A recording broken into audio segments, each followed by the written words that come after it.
자, 오늘은 미가 속의 기도입니다. 자, 미가 속의 기도는 이제 미가의 두 가지 기도가 있는데요. 자, 오늘은 첫 번째입니다. 그런데 제목이 조금 이색적입니다. 아마 여러분들은 아마 그동안 많이 기도도 하셨고 또 기도 제목에 관한 설교도 많이 들으셨겠지만 아마 이런 기도 제목은 아마 처음 들으셨을 거예요. 자, 미가의 기도는 자, 따라서 하십니다. 기도를 위한 기도입니다. 제목이 좀 이색적이죠. 자, 미가라는 이름을 우리가 기본적으로 좀 어떤 사람인지 알 필요가 있습니다. 미가는 선지자인데요.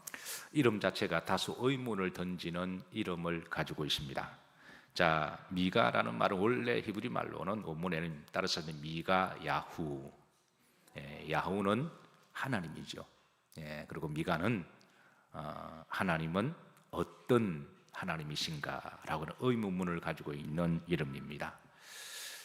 여호와는 어떤 하나님이신가? 여호와는 여호와 같으신 분은 어떤 분이신가? 이름 자체가 좀 상당히 재밌습니다. 그런데 미가의 아버지가 왜 이런 이름을 지어줬을까요? 이름을 짓는 것은 일단은 이제 아버지가 이름을 지어주죠. 자, 그것은 그 시대의 불신앙을 반영하기 때문에 그렇습니다. 미가가 태어날 때만 하더라도 8세기의 유대 무대는 불신앙과 각종 죄악으로 유다는 점점 세속되어 가고 있었습니다. 이런 시대에 오직 믿음으로 살았던 미가의 아버지는 아들 미가를 통해서 그 시대에 던지고 싶은 영적 메시지가 있었습니다. 즉 이름을 통해서 이제 당시 사람들에게 두 가지 영적 레슨을 던지는데요. 첫 번째, 스스로 한번 생각해 보라는 거예요. 여호와 같으신 하나님이 있는지 한번 생각해 보라고 합니다. 자, 여러분들 한번 생각해 보세요. 세상에 여호와 같으신 분이 계시는지 한번 속으로 한번 생각해 보세요. 이름 자체가 그 질문입니다. 미가 야후라고 하는 것은 세상에 여호와 같으신 분은 계시는가라고 하는 질문을 던지고, 두 번째는 이 세상에는 여호와 같은 분이 안 계신다거나 강한 신앙의 역설을 던져주고 있습니다.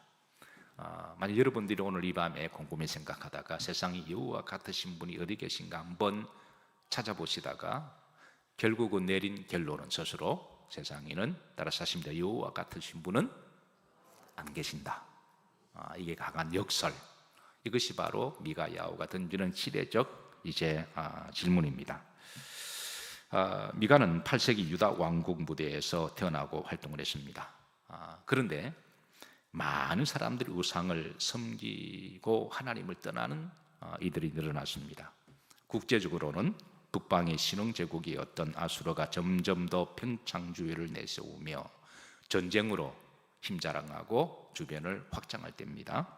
그리고 국내적으로는 정치인들은 이럴수록 하나님을 의지하기보다는 아수르를 의지하고 힘 있는 정치인을 의지하고 그리고 돈 있는 사람을 의지하는 그런 시대에, 그래서 이제 하나님을 믿는다고 하면서도 점점 형식적인 사람들이 늘어날 때, 이런 시대적 배경에서 미가는 하나님께 이렇게 기도합니다. 이제 미가의 첫 번째 기도가 바로 6절인데요. 자, 다 같이 한번 합독합니다. 내가 무엇을 가지고 여호와 앞에 나아가며 높으신 하나님께 경배할까? 내가 번제물로 일련된 송아지를 가지고 그 앞에 나아갈까? 그래서 6절을 우리가 좀 묵상해 보면 미가의 기도는 기도를 위한 기도인 것을 알 수가 있습니다. 즉 미가는 하나님 앞에 나갈 때 하나님이 어떤 예배를 기쁘게 받으실까? 이것이 바로 일단은 그의 기도 내용이었고, 하나님은 어떤 제물을 기쁘시게 받으실까라고 하는 그의 기도 제목이었고, 하나님은 어떤 기도를 기쁘시게 받으실까라고 하는 그 내용이 기도 제목이었습니다. 사실 어떤 분들은 기도하는데 그 행위 자체만 가지고 믿음이 있다고 생각한 분들이 계십니다. 어떤 분들은 스스로 교회에 오셔서 이제 스스로 대견하게 생각합니다. 물론 기도의 장소에 나오는 그 행위도 좋은 것이고 그것도 이제 믿음입니다. 그런데 우리가 신앙생활을 좀 하다 보면 그냥 기도의 장소와 시간에 그냥 나와서 앉아 있는 것보다도 이제 어느 순간에 성령께서 우리들에게 감동을 주시는 것은 기도의 행위보다도 하나님이 우리의 기도를 어떤 기도를 더 기쁘게 받으실까? 예. 사실 어떤 사람들은 기도한다고 하는데 대부분의 기도는 내가 원하는 것을 무조건 달라고 요청하는 기도 내용이 있습니다. 또 어떤 기도는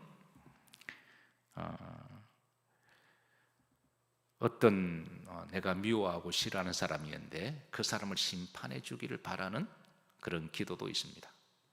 그런데 이런 기도도 할 수가 있습니다. 그런데 어느 순간부터 나를 위한 기도보다도, 내가 뭘 원하는 기도보다도 어느 순간에 하나님 어떤 기도를 기뻐하실까? 어떻게 여러분 그런 기도를 위해서 기도해 보신 적이 있으신가요?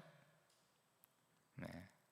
그냥 무작정 하나님 내 기도를 들어주시고 나를 축복해 주시고, 내가 억울하고 원통하고 분하니 원수 갚아주시고, 내가 지금 당장 아프고 뭔가 필요하니 채워주시고, 지금 어떤 큰 문제가 계약이 있는데 나를 도와주시고, 의인들을 붙여주시고, 주로 이런 내 입장에서 기도를 많이 하시잖아요. 물론 그것도 기도입니다.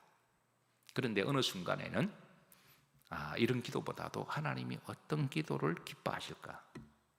그러니까 기도 자체가 기도 제목이 된 거예요. 하나님이 어떤 예배를 더 기뻐하실까?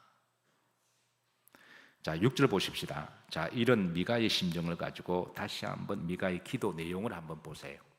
자, 이 기도의 포커스는 기도가 하나님께 맞춰져 있습니다. 나에게 맞춰지는 게 아니라. 자, 6장 6절 한번 다시 한번 읽도록 합니다. 내가 무엇을 가지고 여호와 앞에 나아가며 1년 된 송아지를 가지고 앞에 나아갈까? 자, 미가의 기도의 제목은 세 가지입니다. 첫 번째, 내가 무엇을 가지고 여호와 앞에 나아갈까 했습니다. 사도 바울도 한때 이런 종류의 기도를 드렸습니다. 고린도전서 14장 15절입니다. 그러면 어떻게 할까? 그러니까 내가 어떻게 기도할까? 그러니까 기도라고 해서 다 질적으로 같은 기도가 아니라는 거예요. 그냥 중원부흥 막 하는 기도도 있고, 그냥 기도가 이기적인 기도가 있고. 그런데 바울도 바울도 기도의 사람이니까, 우리가 믿음 생활은 사실 한평생 기도하는 거와 같이 가는 거잖아요. 믿음 생활과 기도는 분리할 수가 없죠. 믿으시면 아멘 하십니다. 이걸 분리해 놓고 어떻게 신앙생활을 해요? 같이 가는 거죠. 패럴라인처럼 쭉 같이 가는 거죠. 그런데 바울도 늘 기도하다가 어느 순간에 내가 어떻게 기도할까? 내가 어떻게 찬양할까? 심각한 이제 고민에 빠지고 하나님께 기도한다. 그리고 마침내 답을 찾은 거예요. 그 답은 뭐냐면, 자, 15절 보시면 내가 무엇으로 기도하고 영으로 기도하고 또 무엇으로 기도하며 마음으로 기도하겠다. 그러니까 바울은 기도의 장소와 기도의 시간에 나오는 것도 그 믿음이고 복된 일이지만, 제가 우리 성도들에게 늘 예배 시간 몇 분 전에 교회 오라고 제가 부탁을 해요. 15분 전, 늦어도 15분 전에 와서 그 15분 전은 기도를 위한 기도를 해야 되고 예배를 위한 예배를 해야 된다는 거예요. 그래서 바울도 이제 마침내 이렇게 기도하다가 기도는 영으로 하는 것이고 마음으로 하는 것이다. 여러분 앞으로 기도를 위해서 미리 기도를 하시기를 바랍니다. 자, 그리고 그 다음에 이제 찬양도 그렇습니다. 자, 우리가 성도들은 찬양은 악보에 있는 기도라고 말할 수가 있습니다. 만약 우리가 찬양을 하고 그 속에 기도의 영성이 없다면 세상에 노래를 부르는 사람들과 뭐가 다를까요? 가사만 다를 뿐이죠. 근데 찬양에는 하나님의 영이 들어가 있잖아요. 그래서 바울도 이 찬송을 통하여 악보와 가사가 있는 기도를 하나님께 올려드리죠. 어떻게 찬양을 할까? 그렇게 오랫동안 기도하다가 이렇게 답을 얻습니다. 후렴절입니다. 내가 무엇으로 찬송하고 영으로 찬송하고 또 뭐로 찬송하리라? 마음으로 찬송하리라. 그래서 앞으로 여러분 교회에서 우리 찬양 사역 하신 분들은 거룩한 무대에 나와서 하나님과 성도 앞에 서는 것은 대단한 일입니다. 축복입니다. 그러나 하기 전에 반드시 기도를 하셔야 돼요. 만약 기도 없이 그냥 올라왔다가 찬양을 아무리 잘해도 그건 영과 마음으로 드리는 기도가 아닐 수가 있거든요. 그래서 앞으로 찬양 사역자들은 여러분 찬양하실 때마다 항상 먼저 기도를 하시기를 주의 이름으로 축복합니다. 자, 교회를 섬기는 것도 마찬가지입니다. 교회를 섬긴다, 교회 선신하고 봉사하는 것은 온몸으로 기도하는 것과 같은 거예요. 믿으시면 아멘 하십니다. 교회에 섬기는 건 노동이 아니거든요. 하나님께 하는 것이니까 그것도 온몸으로 하는 기도입니다. 그래서 우리가 교회를 헌신하고 봉사하기 전에는 잠깐 헌신하는 사람들이 모여서 잠깐 기도하는 것이 하나님 기뻐하신 일이죠. 그래서 어떤 섬김을 하더라도, 자, 왜냐하면 교회를 섬기다 보면 예상치 못한 일들이 많이 직면합니다. 왜냐하면 교회를 섬기는 것은 사람과 사람들끼리 충돌이 있기 때문에. 그래서 사람이 다 완벽하지 않잖아요. 다 부족하고, 또 부족하기 때문에 때로는 의도적이든 아니든 간에 오해도 있을 수가 있고, 그럼 교회를 섬기다 보면 맨날 좋을 수는 없거든요. 10번 다 좋을 수가 없습니다. 때로는 한두 번 갈등이 있을 수가 있습니다. 그런데 섬기기 전에 미리 하나님께 뜨겁게 기도하고 온몸으로 기도하는 마음으로 섬기면 그런 여러 가지 갈등이 있어도 그게 별로 큰 문제가 안 되는 거예요. 근데 기도 없이 섬기다 보면 내 의로, 그러니까 내 노동으로 하면 나중에 별것 아닌 거 가지고 그게 그냥 가슴에 꽂혀가지고 섬기는 게 이제는 힘들 수도 있다는 거예요. 그럼 하나님이 억지로 하는 거 기쁘시게 받으실까요? 그렇지 않으시거든요. 그래서 여러분, 섬김은 온몸으로 기도하는 것입니다. 아멘인가요? 교회에서 봉사를 할 때, 그러니까 기도 없이 하면 이게 언젠가는 충돌이 일어나게 되면 나중에는 큰 시험을 당하게 됩니다. 그래서 우리가 기도를 할 때 기도를 위한 기도를 해야 되고, 찬양을 할 때 찬양을 위한 기도를 먼저 해야 되고, 교회에서 헌신하고 봉사할 때 온몸으로 하는 기도니까, 따라서 하십니다. 섬김은 몸으로 하는 기도다. 아멘인가요? 그러면 기도를 해야죠. 그렇게 할 때 때로는 시험이 들어도 그게, 여러분, 우리가 시험 안 들려고 그러면 무슨 욕을 해도 시험 안 듭니다. 근데 시험 들려고 그러면 별것 아닌 가지고 시험 들잖아요. 그래서 마귀와 역사에서 믿음 생활을 기쁘게 즐겁게 못하게 하는 거죠. 그래서 미가가 하나님께 먼저 이런 기도합니다. 내가 기도할 때 어떻게 기도해야 될까요? 자, 두 번째, 6절에 보면 두 번째입니다. 내가 하나님께 어떻게 경배할까? 그러니까 우리가 예배 드릴 때, 여러분 예배 드릴 때마다 항상 하나님께 그렇게 기도하세요. 하나님, 내가 예배를 어떻게 드려야 되나요? 기본적으로 우리가 교회 나온다고 하는 것은 누구를 보러 나오나요? 옆 사람 보러 나오나요? 아니면 목사 보러 나오나요? 그건 아니잖아요. 하나님 뵈러 나오시는 거잖아요. 그 자체가 복된 겁니다. 그러면 우리가 하나님께 예배 드릴 때 내가 어떻게 예배를 드려야 할까? 여러분, 그렇게 기도하시길 주의 이름으로 축복합니다. 여기에 대해서 주님은 이렇게 대답해 주십니다. 요한복음 4장 23절에 우리가 잘 아시는 말씀이죠. 자, 아버지께 못되게 예배하는 자들은 참되게, 그냥 시일마다 하나님 앞에 진짜로 예배 드리길 사람들이 있다라는 거예요. 진짜로 내가 예배 드리기를 원하는 사람들, 그런 사람들은 주님은 귀 있는 자는 들을지어다 하십니다. 물론 어떤 사람은 그 관심 없어요. 어떤 사람은 그냥 교회에 와주고 왔다리 갔다리 하면 자동으로 천국 간 줄 알고 있는데, 여러분 죄송하지만 그렇게 하면 천국 못 갑니다. 우리가 복음을 제대로 알고 믿어야 천국까지. 종교적인 행위는 천국과 구원과 관계없어요. 그래서 주님 이렇게 말씀하십니다. 정말 참되게 예배하는 자들, 시대마다 그런 사람들이 있습니다. 자, 24절 합독합니다. 하나님은 영이시니 예배하는 자가 영과 진리로 예배할지라. 주님은 이 부분에 대해서 답을 주셨습니다. 앞으로 여러분 예배 드릴 때마다 하나님께 영과 진리로 예배를 드리시길 기도하시고 또 그렇게 하시기를 축복합니다. 자, 세 번째, 내가 어떤 번제물을 가지고 갈까? 6절입니다. 흐름절입니다. 표시된 부분만 압도합니다. 내가 번제물로 1년 된 송아지를 가지고 그 앞에 나갈까 그랬습니다. 구약의 제사는 반드시 제물을 가지고 나가야 돼요. 제물 없는 제사는 성립이 안 됩니다. 네. 그래서 이스라엘 백성들은 제사를 나갈 때 항상 제물을 가지고 나갔습니다. 그런데 이사야서에서는 이런 말씀을 주십니다. 자, 이사야 1장 11절인데요. 합독합니다. 여호와께서 말씀하시되 너희의 무수한 제물이 내게 무엇이 유익하뇨? 나는 수양의 번제와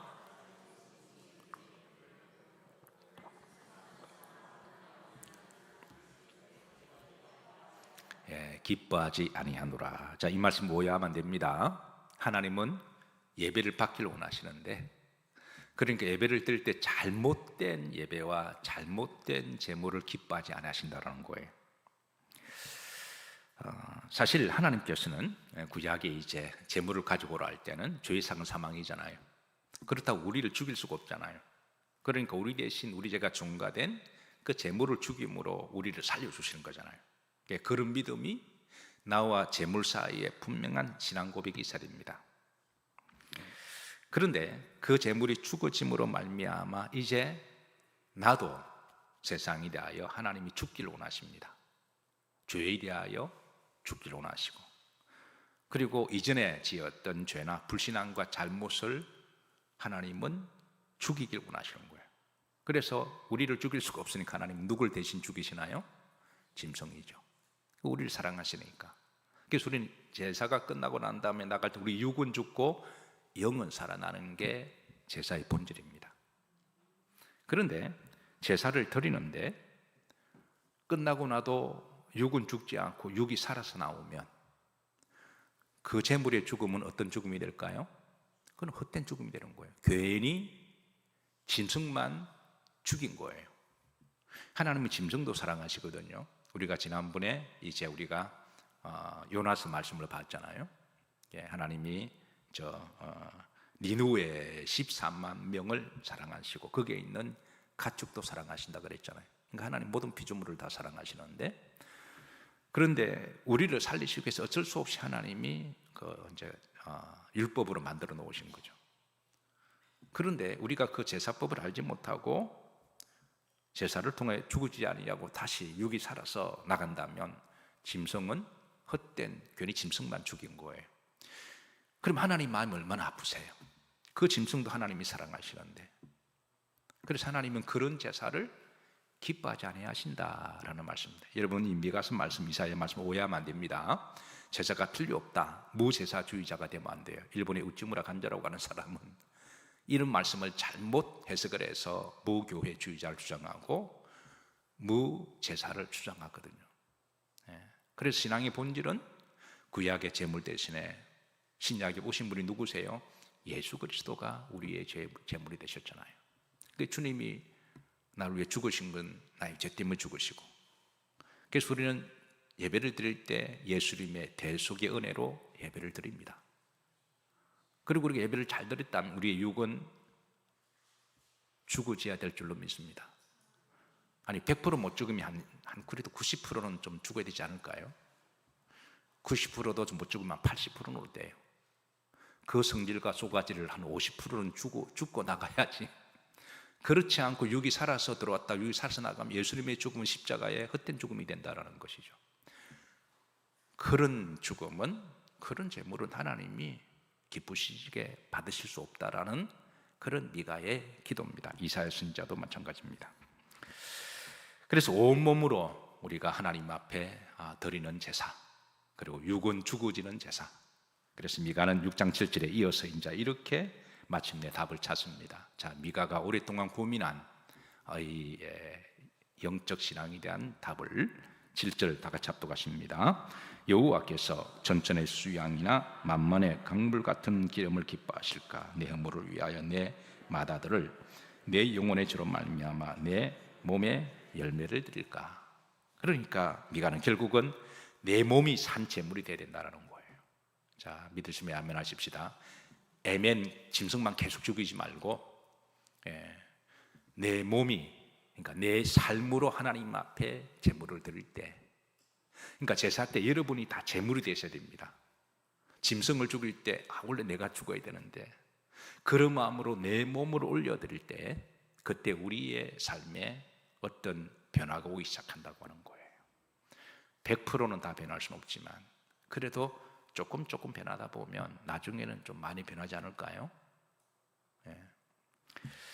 자, 미가는 이런 기도를 했고 하나님이 들으시고 주신 응답의 말씀이 이제 8절에 있습니다. 자, 이제 8절은 하나님 주신 응답입니다. 합독합니다. 사람아, 주께서 선한 것이 무엇임을 내게 보이셨나니. 자, 사람들아, 하나님이 보이셨다라는 거예요. 미가의 기도에 하나님 응답하시는데, 자, 여호와께서 내게 뭐 하시는 것은, 구하시는 것은, 그렇게 하시면 이제 세 가지를 말씀합니다. 흐름지를 보면 행하는 것이 아니냐, 세 가지 행위를 하나님이 요구하시는 거예요. 자, 그 세 가지 행함을 말씀드려요. 첫 번째는 오직 정의를 행하는 삶입니다. 8절 중반절에 보면 오직 무엇을 행하며? 정의를 행하며. 그러니까 우리가 하나님께 기도를 열심히 했고 제사도 정말 잘 드렸습니다. 그러면 기도의 시간은 끝났습니다. 그러면 이제 우리 내 삶에 좀 가야 되잖아요. 우리가 24시간 기도할 수 없잖아요. 일주일 내내 기도할 수 없잖아요. 기도의 시간에 그게 30분이든 1시간이든 간에 어쨌든 기도의 시간은 끝났습니다. 자, 예배도 우리가 24시간 계속 드릴 수 없거든요. 그럼 예배 시간이 끝났습니다. 그럼 이제 내 삶의 현장에 가서 우리가 원하는 삶, 하나님 원하는 것은 따라서 삶입니다. 오직 정의를 행하는 삶입니다. 만약 기도가 끝난 후에, 예배가 끝난 후에 내 삶의 현장에 돌아가서 또 가정으로 돌아가서 내 직장에 돌아가서 정직하게 살지 않는다면 하나님이 기뻐하시는 기도나 제사가 아니라는 거예요. 그래서 우리가 기도나 제사가 끝나고 기도할 때 예배드리고 성령 충만 받고 막 황홀하고 기쁘고 즐겁고 그게 끝이 아니라 그게 이어져서 내 삶의 현장에서 오직 주의 정의를 행하는 삶으로 이어질 때 하나님은 바로 그 기도와 그 예배를 기쁘시게 받으신다는 거예요. 자, 두 번째입니다. 자, 두 번째 하나님 주신 말씀입니다. 8절에 보면 그 다음에 무엇을 사랑하며? 인자를 사랑하며. 여기 인자는 사람을 이야기합니다. 네, 그러니까 우리가 기도가 끝났습니다. 예배가 끝났습니다. 내 삶 현장에 가서 사랑이 없다면, 하나님은 사랑이신데 사랑과 용서가 자비와 긍휼이 없다면 대체 뭘 위해서 기도한 것이고 뭘 위해서 우리가 예배를 드린 걸까요? 하나님은 사랑 그 자체신데. 그래서 하나님 기뻐하시는 기도와 예배는 우리가 기도 열심히 하고 집에 들어가서 가족들을 사랑하고 형제들을 사랑하고 또 이웃들을 사랑하고 또 직장 동료들을 사랑하고 좀 아멘 좀 하세요 좀. 그리고 교인들을 특별히 사랑하고 그렇게 사랑하는 삶이 바로 기도와 예배를 끝난 성도들의 살아있는 기도의 삶이죠. 사랑하는 성도 여러분, 기도 끝나고 예배 끝나시고 사랑이 충만하시길 주의 이름으로 축복합니다. 만약 그런 마음이 없다면 기도 다시 하셔야 돼요. 세 번째입니다.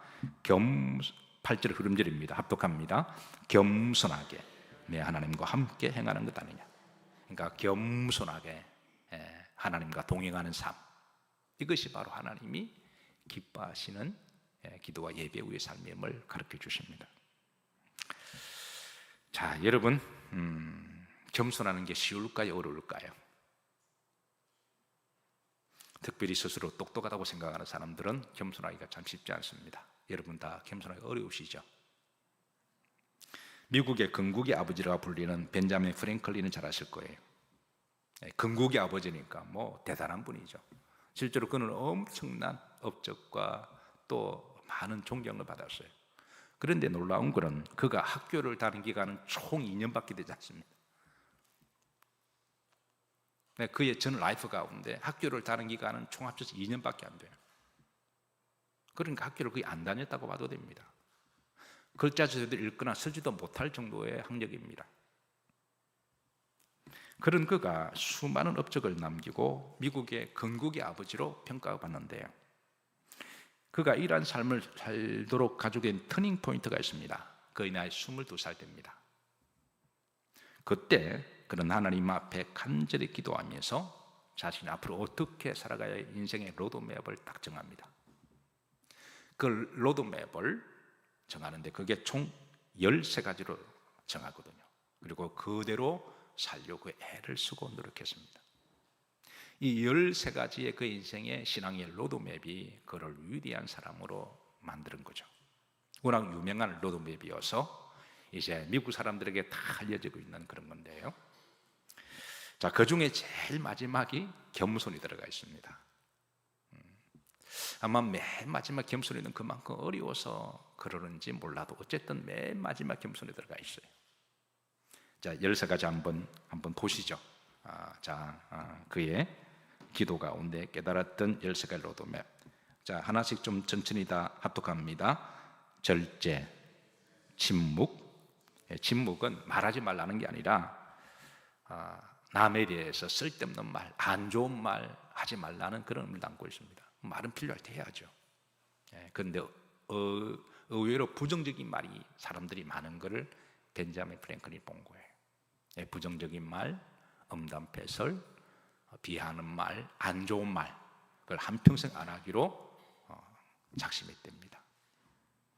자, 세 번째 질서, 네 번째 결단, 다섯 번째 전략, 여섯 번째 근면, 일곱 번째 진실, 여덟 번째 정의, 아홉 번째 중용, 열 번째 청결, 11번째 평정.